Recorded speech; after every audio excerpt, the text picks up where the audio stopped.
Karong adlaw para ko'y akong birthday na tawhan para ko'y ani namin karon diri sa Tandag sa public market. Diri sa Tandag City malit na mi og kaning mga panakot kauban ako si Mama Karen.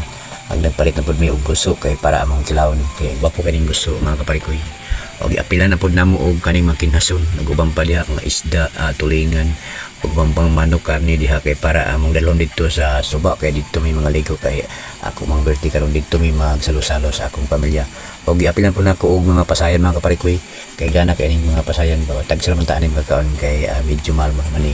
Og giapilan na po namo og kaning tulingan kay among gisugba para dito na mudad dito sa kilid sa suba.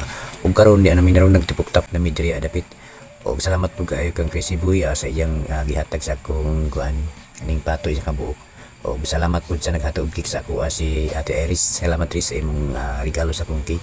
O pasalamatan po ko sa akong bata po si PB Kit diha naghatag po sa cake o labi na sa pamilya kan Mama Karen po Junil o si Joshua Lali Pia o sa tanan sa Jokul Lady mi tanan diri o karon ni nami karon diri ready nami nangaon nami o salamat kay pod sa kaning grasya naghatag sa ako karon diri sa pamilya. O salabaw mga gams tanan. Okay, daghang kay salamat sa pagtan-aw ninyo sa akong video. Og labi na kan busing tutsi on away ikaon.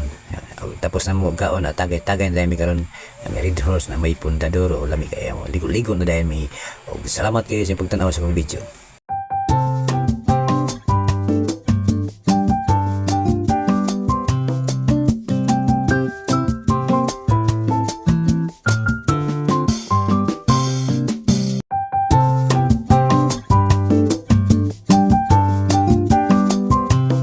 Kung kailangan mo talaga, bibili ka. Kasi di ka naman mag-aaksaya ng pera nun eh. Kasi nga, kailangan mo. Gagamitin mo. Kaya mag-check out ka na habang naka-price drop pa yan. Bilisan mo.